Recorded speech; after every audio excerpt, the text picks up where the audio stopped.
fellow class of 2015. I am so honored to be here today. Dean Khurana, faculty, parents, and most especially graduating students, thank you so much for inviting me. The senior class committee, it's genuinely one of the most exciting things I've ever been asked to do. I have to admit, primarily because I can't deny it, as it was leaked in the WikiLeaks release of the Sony hack, that when I was invited, I replied, and I directly quote my own email, "Wow, this is so nice. I'm gonna need some funny ghostwriters. Any ideas?" This initial response, now blessedly public, was from the knowledge that at my class day, we were lucky enough to have Will Ferrell as class day speaker, and that many of us, hungover or even freshly high, mainly wanted to laugh. So I have to admit that today, even 12 years after graduation, I'm still insecure about my own worthiness. I have to remind myself today, you are here for a reason. Today, I feel much like I did when I came to Harvard Yard as a freshman in 1999, when you guys were, to my continued shock and horror, still in kindergarten. I felt like there had been some mistake, that I wasn't smart enough to be in this company, and that every time I opened my mouth, I would have to prove I wasn't just a dumb actress. So I start with an apology. This won't be very funny. I'm not a comedian, and I didn't get a ghostwriter. But I am here to tell you today, Harvard is giving you all diplomas tomorrow. You are here for a reason. Sometimes your insecurities and your inexperience may lead you to embrace other people's expectations, standards, or values. But you can harness that inexperience to carve out your own path, one that is free of the burden of knowing how things are supposed to be, a path that is defined by its own particular set of reasons. The other day, I went to an amusement park with my soon-to-be 4-year-old son, and I watched him play arcade games. He was incredibly focused, throwing his ball at the target. Jewish mother that I am, I skipped 20 steps and was already imagining him as a major league player with what his aim and his arm and his concentration. But then I realized that when he won, he was playing to trade in his tickets for the crappy plastic toys. The prize was much more exciting than the game to get it. I, of course, wanted to urge him to take joy in the challenge of the game, the improvement upon practice, the satisfaction of doing something well, and even feeling the accomplishment when achieving the game's goals. But all of these aspects were shaded by the little 10-cent plastic men with sticky, stretchy blue arms that adhere to the walls. That was the prize. In a child's nature, we see many of our own innate tendencies. I saw myself in him, and perhaps you do too. Prizes serve as false idols everywhere. Prestige, wealth, fame, power. You will be exposed to many of these, if not all. Of course, part of why I was invited to come speak today, beyond my being a proud alum, is that I've accrued some very coveted toys in my life, including a not-so-plastic, not-so-crappy one, an Oscar. So we bump up against a common trope, I think, of the commencement address, people who have achieved a lot telling you that the fruits of achievement are not always to be trusted. But I think that contradiction can be reconciled and is in fact instructive. Achievement is wonderful when you know why you're doing it, and when you don't know, it can be a terrible trap. I went to a public high school on Long Island, Syosset High School. Ooh, hello, Syosset. The girls I went to school with had Prada bags and flat-ironed hair, and they spoke with an accent I, who had moved there at age 9 from Connecticut, mimicked to fit in. Florida oranges, chocolate cherries. Since I'm ancient and the internet was just starting when I was in high school, people didn't really pay that much attention to the fact that I was an actress. I was known mainly at school for having a backpack bigger than I was and always having whiteout on my hands, as I hated seeing anything crossed out in my notebooks. I was voted for my senior yearbook most likely to be a contestant on Jeopardy, or Code for nerdiest. When I got to Harvard, just after the release of Star Wars Episode I, I knew I would be starting over in terms of how people viewed me. I feared people would assume I had gotten in just for being famous, and that they would think I was not worthy of the intellectual rigor here. And they would not have been far from the truth. When I came here, I had never written a 10-page paper before. I'm not even sure I'd written a 5-page paper. I was alarmed and intimidated by the calm eyes of fellow students who came here from Dalton or Exeter, who thought that compared to high school, the workload here was easy. I was completely overwhelmed and thought that reading 1,000 pages a week was unimaginable, that writing a 50-page thesis was just something I could never do. I had no idea how to declare my intentions. I couldn't even articulate them to myself. I had been acting since I was 11, but I thought acting was too frivolous and certainly not meaningful. I came from a family of academics and was very concerned with being taken seriously. In contrast to my inability to declare myself, on my first day of orientation freshman year, 5 separate students introduced themselves to me by saying, "I'm going to be president. Remember I told you that." Their names, for the record, were Bernie Sanders, Mark Rubio, Ted Cruz, Barack Obama, and Hillary Clinton. In all seriousness, I believed every one of them. Their bearing and self-confidence alone seemed proof of their prophecy, where I couldn't shake my self-doubt. I got in only because I was famous. This was how others saw me. It was how I saw myself. Driven by these insecurities, I decided that I was going to find something to do at Harvard that was serious and meaningful, that would change the world and make it a better place. At the age of 18, I had already been acting for 7 years and assumed I'd find a more serious and profound path in college. So freshman fall, I decided to take neurobiology and advanced modern Hebrew literature because I was serious and intellectual. Needless to say, I should have failed both. I got B's for your information, and to this day, every Sunday, I burn a small effigy to the pagan gods of great inflation. But as I was fighting my way through Aleph Bet Yehoshua in Hebrew and the different mechanisms of neural response, I saw friends around me writing papers on sailing and pop culture magazines, and professors teaching classes on fairy tales and the Matrix. I realized that seriousness for seriousness' sake was its own kind of trophy, and a dubious one, a pose I sought to counter some half-imagined argument about who I was. There was a reason I was an actor. I love what I do. And I saw from my peers and my mentors that that was not only an acceptable reason, it was the best reason.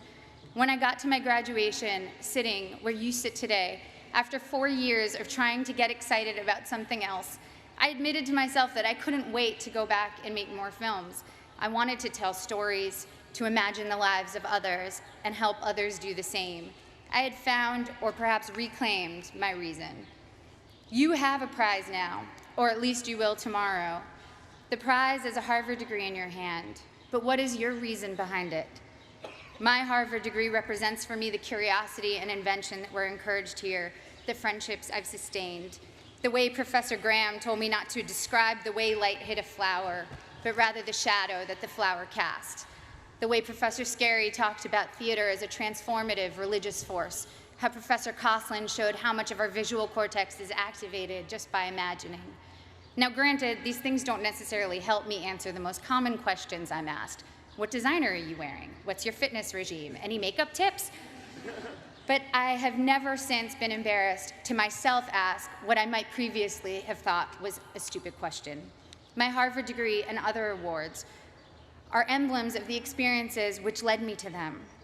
The wood-paneled lecture halls, the colorful fall leaves, the hot vanilla at Toscanini's, reading great novels in overstuffed library chairs, running through dining halls screaming, ooh, ah, city step, city step, city step, city step. Woohoo!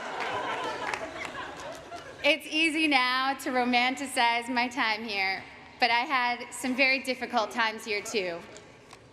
Some combination of being 19, dealing with my first heartbreak, taking birth control pills that have since been taken off the market for their depressive side effects, and spending too much time missing daylight during winter months led me to some pretty dark moments, particularly during sophomore year. There were several occasions I started crying in meetings with professors, overwhelmed with what I was supposed to pull off when I could barely get myself out of bed in the morning.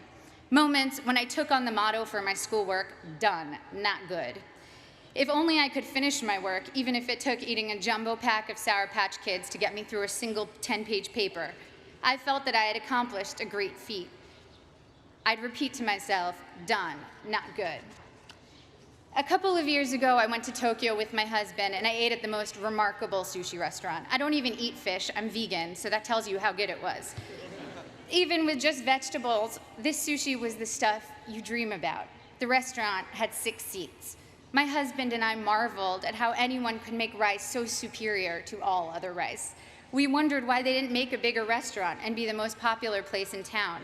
Our local friends explained to us that all the best restaurants in Tokyo are that small and do only one type of dish, sushi or tempura or teriyaki, because they want to do that thing well and beautifully. And it's not about quantity, it's about taking pleasure in the perfection and beauty of the particular. I'm still learning now that it's about good and maybe never done, that the joy and work ethic and virtuosity we bring to the particular can impart a singular type of enjoyment to those we give to, and of course to ourselves. In my professional life, it also took me time to find my own reasons for doing my work. The first film I was in came out in 1994.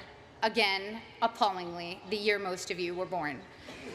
I was 13 years old upon the film's release, and I can still quote what the New York Times said about me verbatim.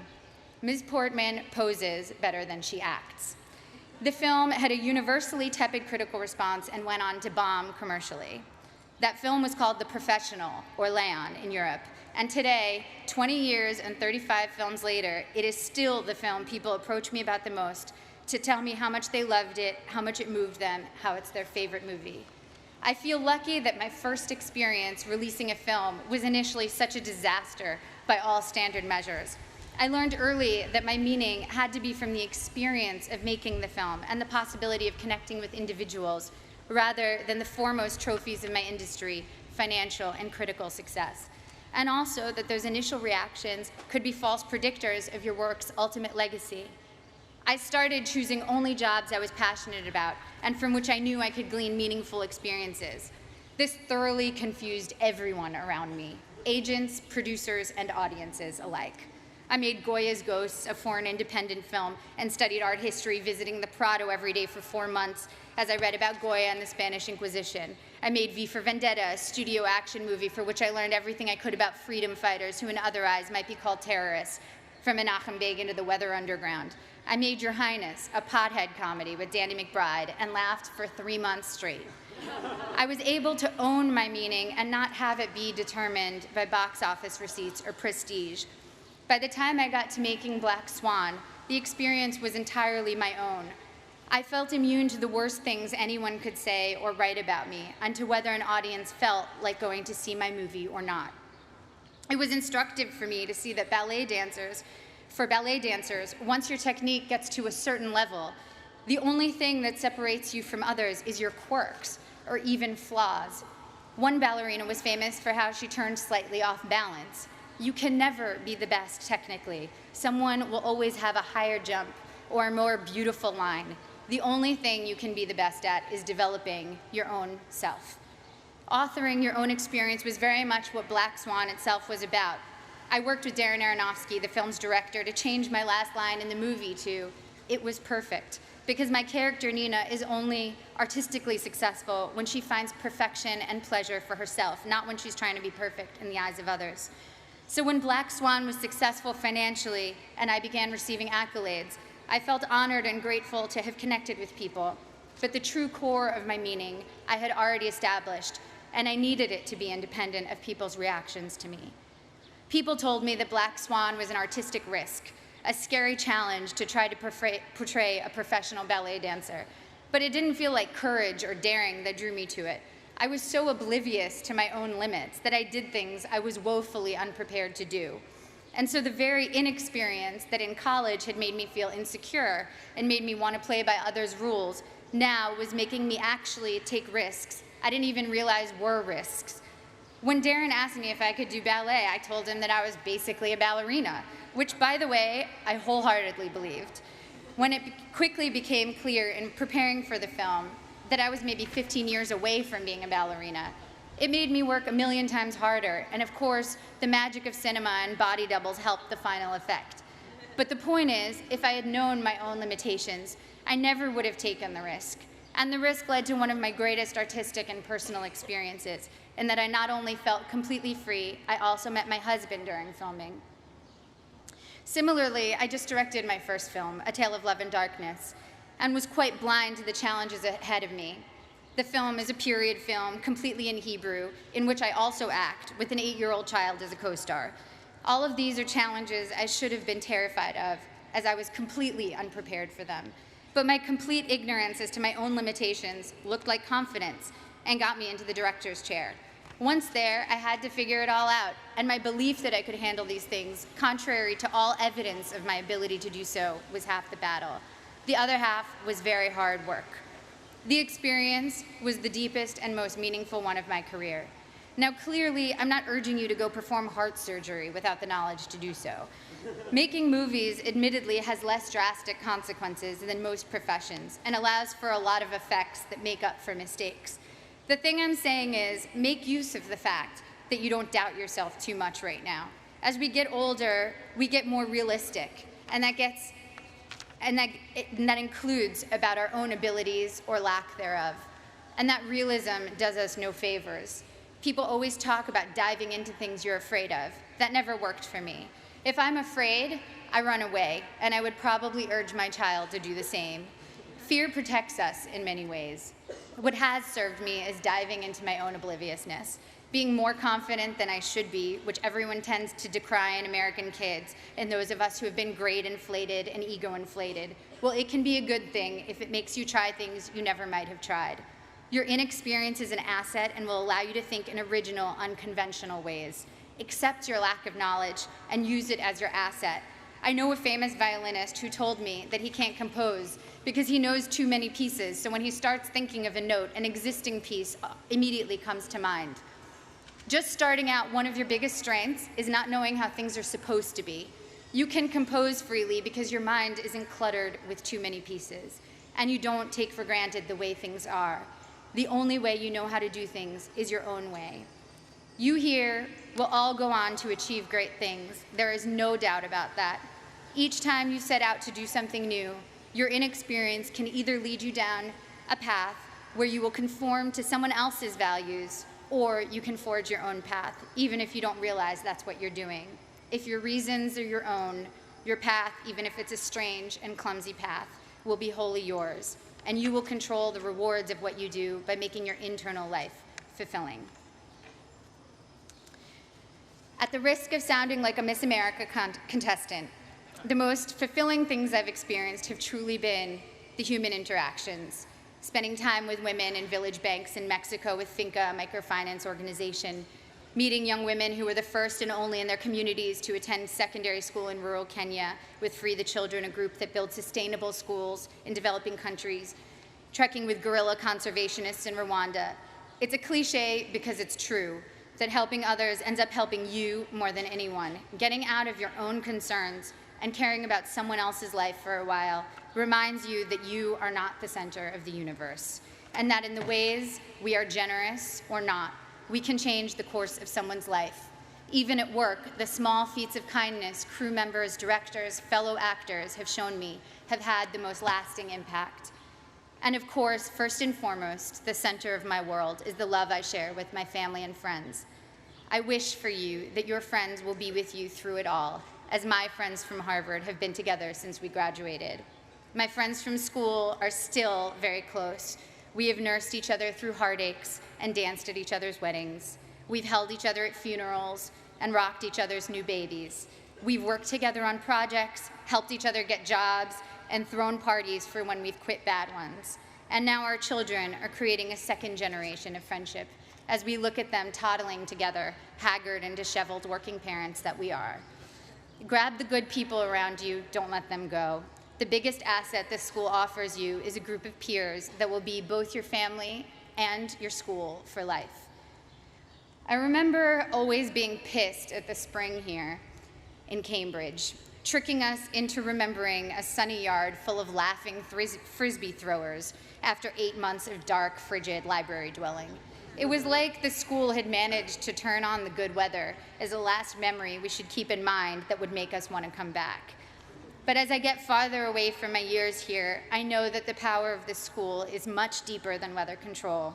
It changed the very questions I was asking. To quote one of my favorite thinkers, Abraham Joshua Heschel, To be or not to be is not the question. The vital question is how to be and how not to be.